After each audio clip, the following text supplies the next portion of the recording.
I'm 72 years old, and I've been homeless for 44 years. Longer than most of you have been alive.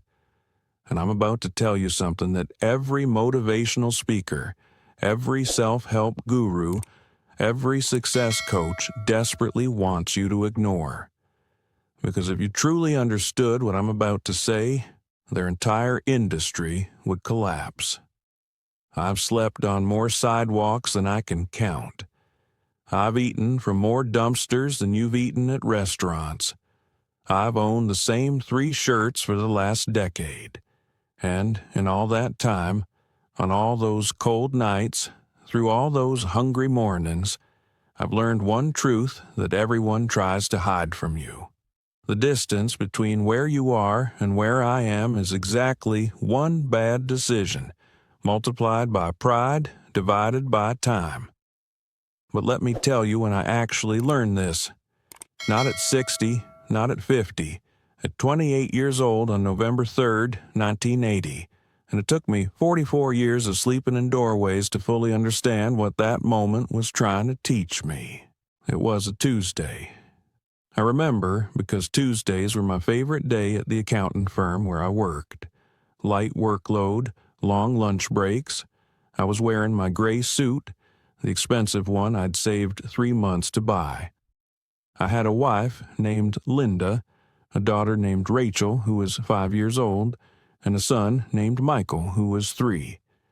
We lived in a 2-bedroom apartment in Queens. Nothing fancy, but it was ours. We had furniture, we had food in the refrigerator, we had heat in the winter.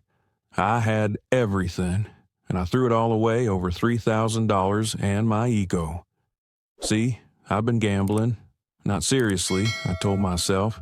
Just occasional poker games with the guys from work, football bets, nothing I couldn't handle, but I was down $3,000 to a guy named Sal, and Sal wanted his money.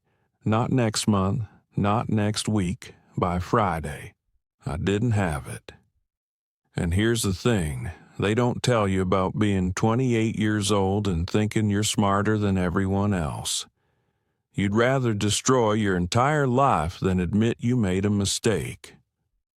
I could have told Linda, could have asked my father for help, could have worked out a payment plan with Sal, could have, but I didn't, because I was too proud, too ashamed, too convinced I could fix it myself. So I did what desperate, prideful men do. I stole from my company, just $3,000, just to pay Sal back. I'd replace it next month, I told myself. Nobody would even notice. They noticed. I was fired on Friday, November 7th, 1980. Linda found out the same day. And here's what I wish someone had told me at that moment. Here's what I wish I'd understood. When you're standing at the edge of the cliff, pride is the thing that pushes you over. Linda asked me to get help. My father offered to pay for therapy. My boss said he wouldn't press charges if I got treatment for the gambling. Everyone threw me a rope, and I was too proud to grab any of them. I told Linda I didn't need help. Told my father to mind his own business.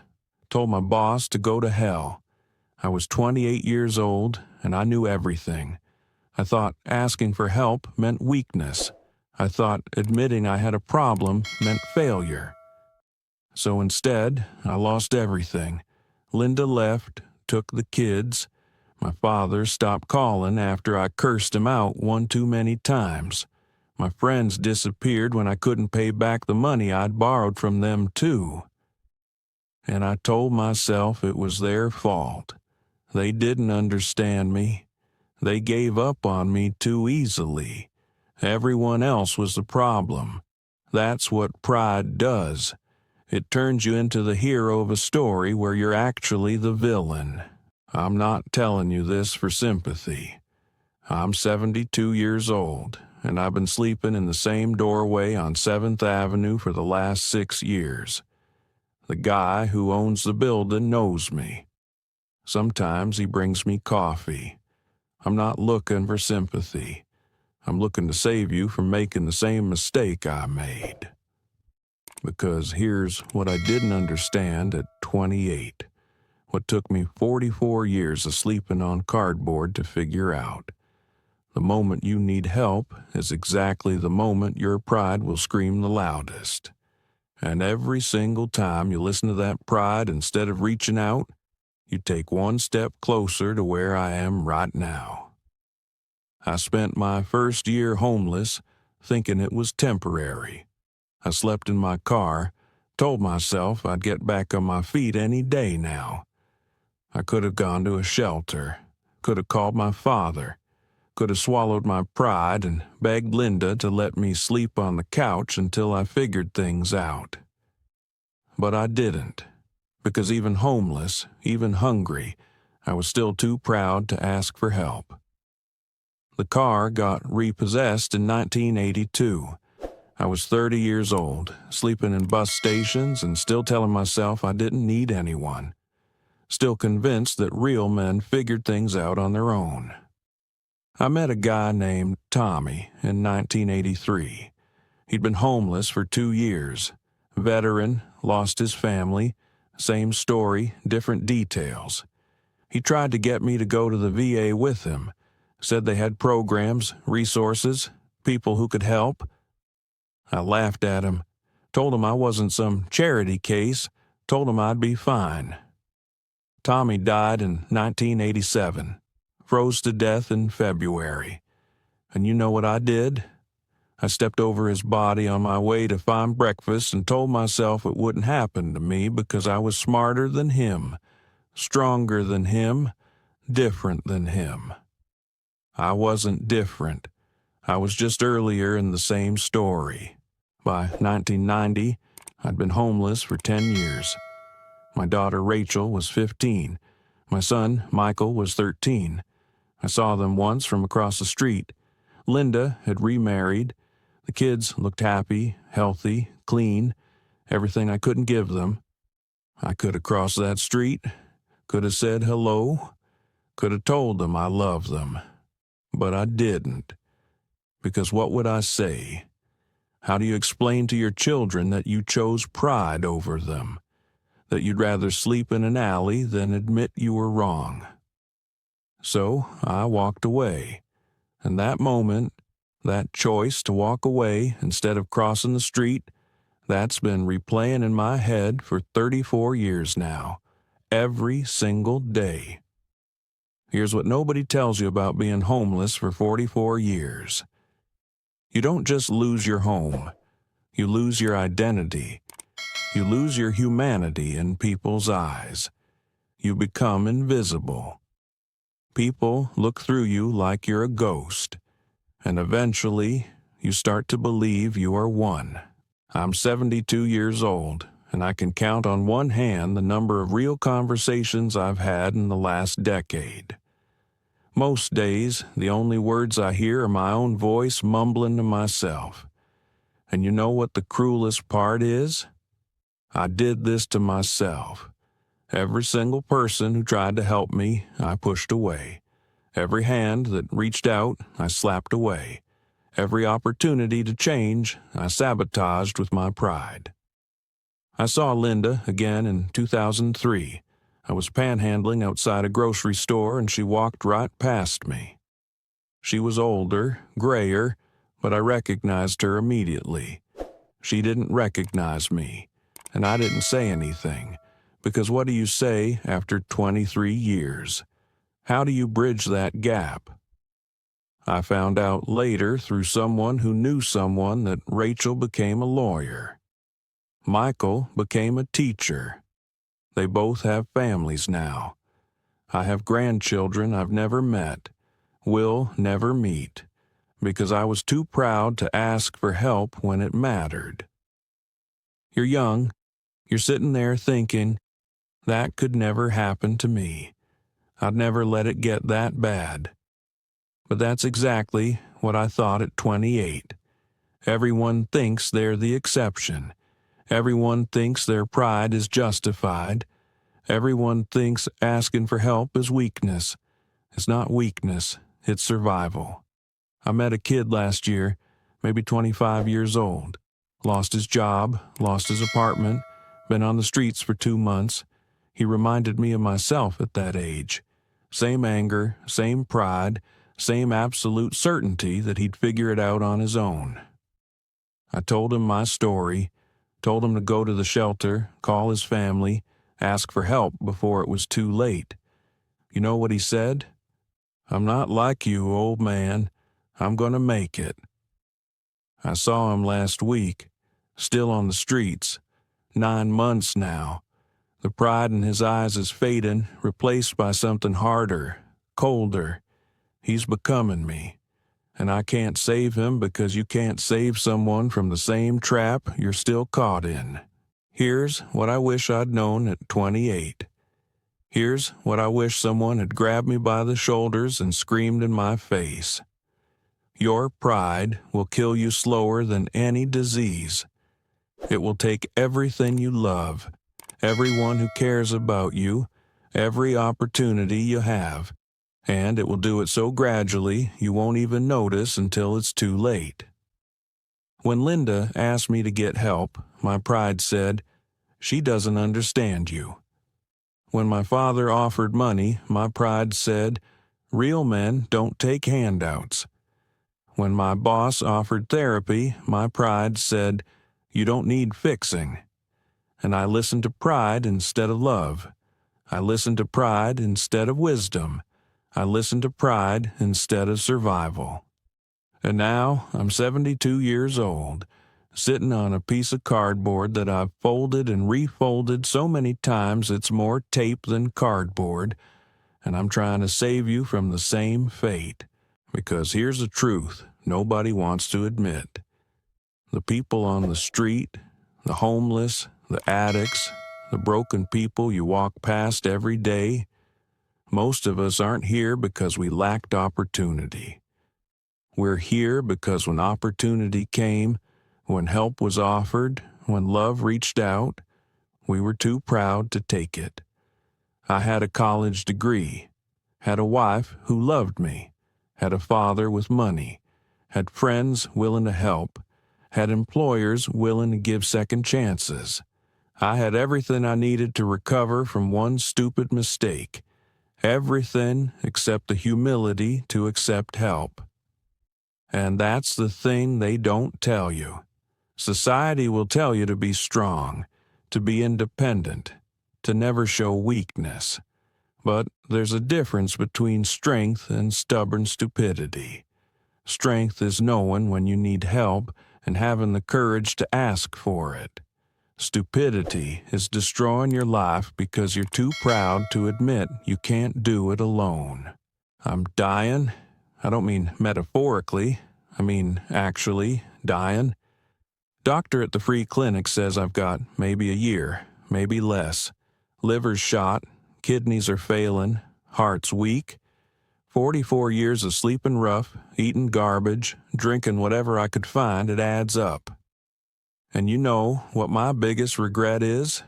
Not the gambling, not the stealing, not even losing my family. My biggest regret is that November day in 1980 when Linda looked at me with tears in her eyes and said, "Please, just ask for help." And I said no. That word, no, it's the most expensive word I've ever spoken. It cost me everything. My wife, my kids, my home, my dignity, my health, my life. All because I was too proud to say, "You're right, I need help." If I could go back to 28-year-old me standing in that apartment, here's what I would tell him. Here's what I wish someone had beaten into my skull. The help you refuse today is the help you'll be begging for tomorrow when nobody's listening anymore. When people offer help, they're not insulting you. They're investing in you. They're saying, "You're worth saving." And every time you reject that help, you're telling them they're wrong. Eventually, they believe you. Eventually, they stop offering. And then you're alone. Truly, completely alone. I haven't spoken to my daughter in 44 years. Haven't spoken to my son in 44 years. I don't even know if they know I'm alive. For all I know, they think I'm dead. Maybe it would be easier if I was. But I'm not dead. I'm here. I'm that guy you walk past on your way to Starbucks. I'm that smell you wrinkle your nose at. I'm that problem you're glad isn't yours.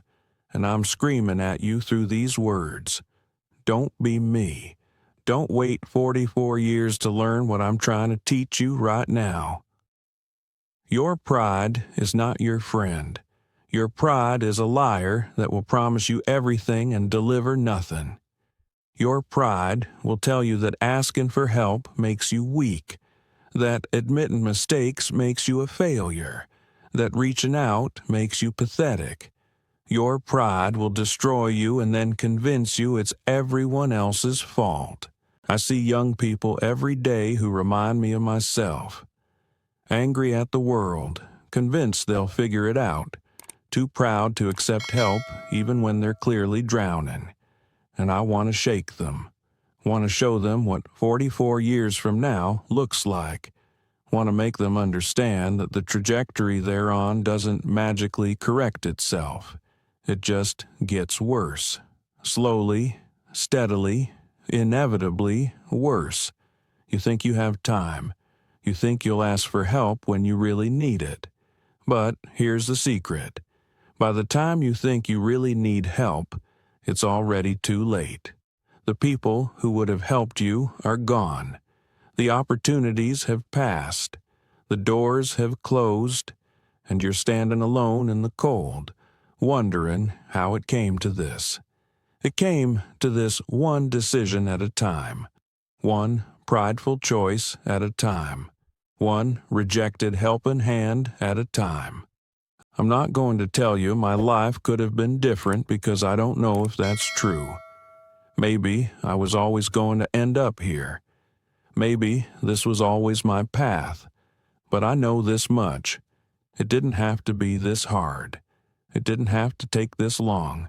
It didn't have to cost me everyone I loved. If I'd just said yes. Yes to therapy. Yes to help. Yes to my father's money. Yes to my wife's love. Yes to any of the 100 hands that reached out before they stopped reaching. If I'd just said yes one single time, I might not be sitting here right now with a year left to live and nothing to show for 72 years except regrets. There's a young woman who comes by sometimes. Sarah. She volunteers with some charity. She brings me food, asks me how I'm doing, actually listens when I talk. Last week, she asked me what I'd tell my younger self if I could. I told her this story, all of it.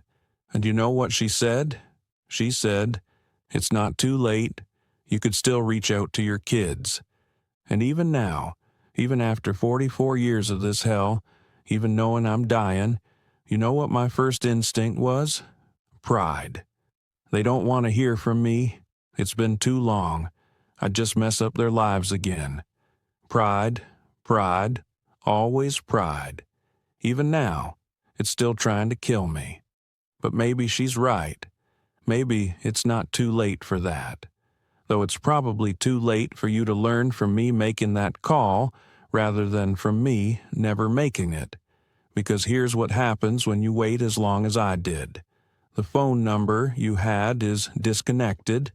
The address you knew is different. The people you're looking for have moved on, built new lives, constructed walls you helped them build by staying away so long. And even if you find them, what do you say? "Hey, it's Dad. Sorry about the last 44 years. How've you been?" I actually tried once, in 1997. Rachel would have been 22. I found a phone book at the library, looked up her name. There were 3 Rachel Johnsons in Queens. I didn't know which one was her. Didn't even know if she still lived in Queens. Didn't know if she'd gotten married and changed her name. I stood at that payphone for 45 minutes with a handful of quarters, staring at those 3 numbers, and I couldn't do it. Because what if I called and she hung up? What if I called and she screamed at me? What if I called and she said, "Who?" because she'd forgotten me entirely. So I walked away from that phone booth, and I've walked away from every opportunity since then. 15 years of telling myself, maybe tomorrow. Tomorrow never comes when you're afraid of what today might bring. See, that's the other thing pride does.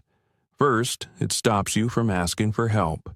Then, when you finally want to ask, it convinces you it's too late. It tells you they've moved on, they're better off without you. Reaching out now would just hurt them more. Pride gives you 1,000 reasons not to try, and every single one of them is designed to keep you exactly where you are. Here's what I want you to understand. Here's why I'm telling you all this. You're not special. You're not the exception. You're not going to figure it out on your own if you haven't figured it out already. And the help you're too proud to accept today will not be available tomorrow. I know you think you're different. I know you think your situation is unique. I know you think you have good reasons for not asking for help. I thought all those things too. Every homeless person I've met in 44 years thought those same things. We all had good reasons. We were all special cases. We were all going to be fine. None of us were fine. There's a guy who sleeps 3 blocks from me. Name's Robert. Been homeless for 26 years. Used to be a doctor. Can you believe that? A doctor. Had a practice, had a family, had respect. Then he got addicted to the pills he was prescribing. Lost his medical license. Lost his wife. Lost his house. And when people offered help, when his colleagues tried to intervene, when his wife begged him to go to rehab, he said no, because he was a doctor. Doctors don't need help. Doctors give help. Now he's 68 years old, sleeping in a sleeping bag that's more duct tape than fabric, and he still talks about medicine like he's going to practice again someday. Still talks about his wife like she might come back. Still believes, after 26 years, that tomorrow he'll get it together. He won't. I won't. And if you're on this path, neither will you. Not without help. Not without humility. Not without saying those 3 words that your pride is screaming at you not to say. Ask for help now. Not when you're desperate. Not when you've lost everything. Not when everyone's given up on you. Now. Today, while people still care, while doors are still open, while you still have something left to save. Because let me tell you what happens when you wait. Let me tell you what desperate actually looks like after you've ignored all the warning signs. In 1985, I tried to get a job at a grocery store. Stocking shelves, minimum wage, nothing glamorous. The manager looked at my application, saw the 5-year gap in employment, and asked what I'd been doing. I could have told the truth. Could have said I'd been homeless, was trying to get back on my feet, would work harder than anyone he'd ever hired. But my pride said, "Don't tell him you're homeless. Don't admit you've been struggling. Make something up." So I lied. Said I'd been traveling, finding myself, freelancing. He could tell I was lying, didn't hire me, and that job, that minimum wage job, stocking shelves, that could have been my way out. But pride wouldn't even let me be honest about where I was. That's happened probably 50 times in 44 years. Jobs I could have gotten if I'd just been honest. Apartments I could have rented if I'd just explained my situation. Programs I could have joined if I'd just admitted I needed them. But every single time, pride whispered, "Don't let them see how far you've fallen. Don't let them know how bad it is. Keep up appearances." Appearances of what? I'm homeless. I smell like garbage. I haven't had a real shower in weeks. I'm wearing clothes I found in a donation bin. What appearances am I keeping up? But pride doesn't care about logic. Pride just cares about protecting your ego, even when your ego is the only thing you have left and it's killing you. Call your parents if you're struggling. Tell your spouse if you're in trouble. See a therapist if you're drowning. Go to a meeting if you're addicted. File for bankruptcy if you're buried in debt. Ask your friends for help if you need it. Swallow your pride and say the words, "I need help." And I know what you're thinking. You're thinking, but what if they judge me? What if they think less of me? What if they use it against me later? What if they say no? Let me tell you what happens if they say no. You're in exactly the same place you were before you asked. That's it. That's the worst case scenario. You're still struggling, but at least you tried. Now, let me tell you what happens if you don't ask at all. You guarantee the answer is no. You make the decision for them. You rob them of the chance to help you, and you rob yourself of the chance to be helped. And you take one more step down a path that only goes one direction. I've been spit on. I've been kicked. I've had food thrown at me. I've been called every name you can imagine. People have told me to get a job, to stop being lazy, to die already, and stop being an eyesore. And you know what? None of that hurt as much as the silence from the people I pushed away when they were trying to help me. The strangers who are cruel, they don't know me. They don't know my story. They see a homeless person and they react to what they see. I can forgive that. I can understand that. But Linda knew me. My father knew me. My friends knew me, and I pushed them away. I chose pride over their love. I chose my ego over my family.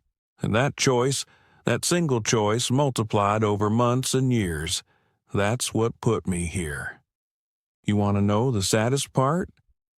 Linda died in 2019, I found out, because I saw the obituary in a newspaper someone had thrown away. She was 71 years old, died surrounded by her husband, her children, her grandchildren. Everyone she loved was there. I wasn't there. I wasn't mentioned. As far as that obituary was concerned, I didn't exist. Her husband's name was there. Preceded in death by her husband, James. James. She remarried. Of course she did. She moved on. She had to. I gave her no choice. And when I saw that obituary sitting on a bench at 2 a.m. because the shelter was full, you know what I felt? Relief. Relief that I didn't have to decide whether to reach out anymore. Relief that the choice was made for me. Relief that I could stop wondering if she ever thought about me because it didn't matter anymore. That's what pride gives you. Relief when the people you love die because it means you don't have to face what you did to them. Michael graduated college in 1999. I know because I was sleeping near campus that spring and I saw the graduation ceremony from a distance. Saw families taking pictures, hugging, celebrating. Saw young men in caps and gowns looking proud, looking hopeful, looking like they had their whole lives ahead of them. One of them might have been my son. Probably was. I was close enough to see the ceremony but too far away to see faces clearly. And I didn't get closer, didn't try to find him, didn't even try to confirm it was him. Because what if it was? What if I saw him and he was happy and successful and surrounded by family and I wasn't part of it? Better to wonder from a distance than to know for certain that you're not wanted anymore. That's the logic of pride. That's the math that destroys lives. Better to be alone than to risk rejection. Better to wonder than to know. Better to protect your ego than to heal your heart. Because I promise you, from 44 years of experience, there's nothing on the other side of pride except loneliness and regret. There's no prize for suffering alone. There's no trophy for refusing help. There is only this: cold nights, hungry mornings, and the ghost of every person who tried to save you haunting every moment. Every single night, when I'm trying to fall asleep on concrete, I think about that apartment in Queens. I think about Linda making dinner. I think about Rachel and Michael playing in the living room. I think about having a bed, having a blanket, having people who loved me sleeping under the same roof, and I think about November 3rd, 1980, that Tuesday. That ordinary Tuesday when I could have made a different choice, when I could have swallowed my pride and said, "Linda, I messed up. I need help." 3 seconds. That's all it would have taken. 3 seconds to say 8 words that would have changed everything. But I didn't. And those 3 seconds of silence have echoed through 44 years of consequences. You think you'll remember this moment. You think you'll remember this story and it'll motivate you to make better choices. But you won't. Not unless you do something right now. Not unless you take action today. Because inspiration without action is just entertainment. And your life is not entertainment. I've told my story to maybe 24 people over the years. Young people, usually, people who reminded me of myself, people who were just starting down this path. You know how many of them I've seen turn it around? One. Just one. His name was Marcus. Met him in 2015. 23 years old, been on the streets for 6 months. Same angry pride I had at that age. I told him everything. Everything I'm telling you now. And he listened. Really listened. 2 weeks later, he came back to find me. Said he'd called his mother. Said he'd apologized for everything. Said she cried. Said she'd been waiting for that call. Said she was sending him a bus ticket home that day. He hugged me. Thanked me. Said he wouldn't waste the second chance I never took. I saw him one more time, about a year later. He'd tracked me down specifically to show me he'd gotten a job, gotten an apartment, was going to community college. Said I saved his life. But I didn't save his life. He saved his own life. By doing the one thing I couldn't do. By asking for help. By choosing love over pride. 23 other people I told my story to, they're still out here. I see some of them around. Still proud. Still suffering. Still convinced they'll figure it out on their own. Still choosing ego over survival. Don't be one of the 23. Be Marcus. Be the one who hears this and actually changes.